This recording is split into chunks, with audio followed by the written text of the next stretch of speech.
question, how would I get to know someone so I could collaborate with them? The interesting part of that statement is people come to me and want to get to know what it is that I do. I don't think I've ever go out and search and say, I want to go know that person or know that person. They come to me.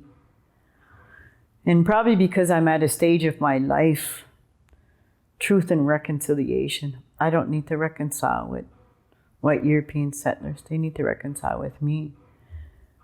But people know me through this kind of medium, is doing some videos or the workshops I do and going to talk to different groups, Native and non-Native groups.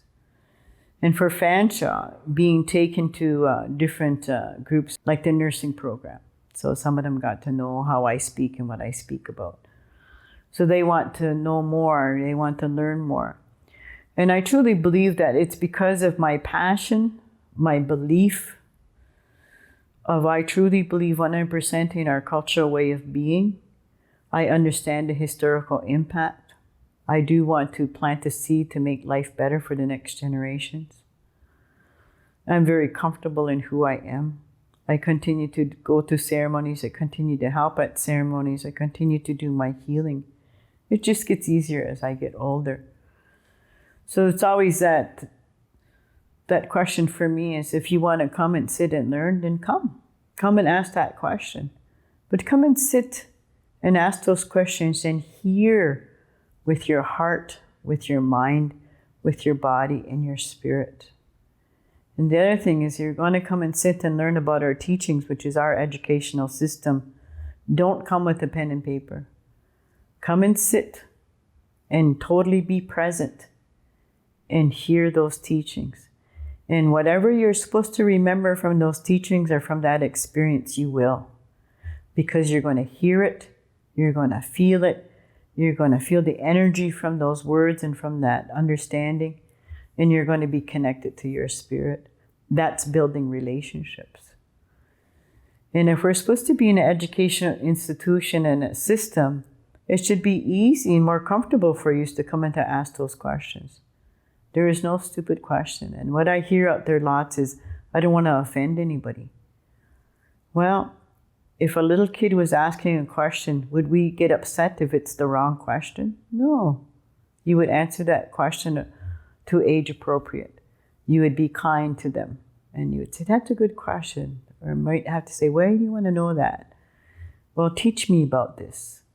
So it's the same with when people don't know or to understand, stepping that energy as if you're that little person and just want to know because you're excited about that. History has shown us that we already have the answer. History has shown us that dominant society does not know who we are. So if you really want truth and reconciliation, come and sit with us. We are always welcoming new people into the space. Ask those questions. We all have collective knowledge. We all have some knowledge that we can add to whether the question may be.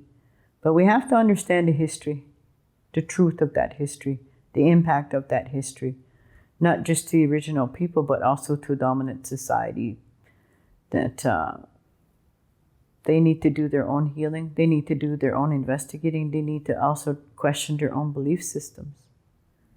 Because I'm not trying to make them like me, but all of my life, they've always tried to make me like them. It's never worked. I just need to be me. So at the stage of life that I'm at, this grandmother stage of life, I finally know who I am and I can just be me. And if people want to get to know me, come sit, come talk, come and have a cup of tea. Come to the First Nations Center. There's always someone there. They're all very welcoming. They're all very respectful. They're all very kind. And if I'm there, we'll sit and have a chat. Let's create those relationships for the benefit of the next generations that are coming. Because we as so-called professional people, if we're not creating those relationships, how do we expect our students to create those relationships? We are the role models. We are the teachers. They're watching us. So that's a really good start. Come to the First Nations Center and have tea or have something to eat or have a coffee or some water. Let's just sit and have a chat. How? Miigwech Yamago.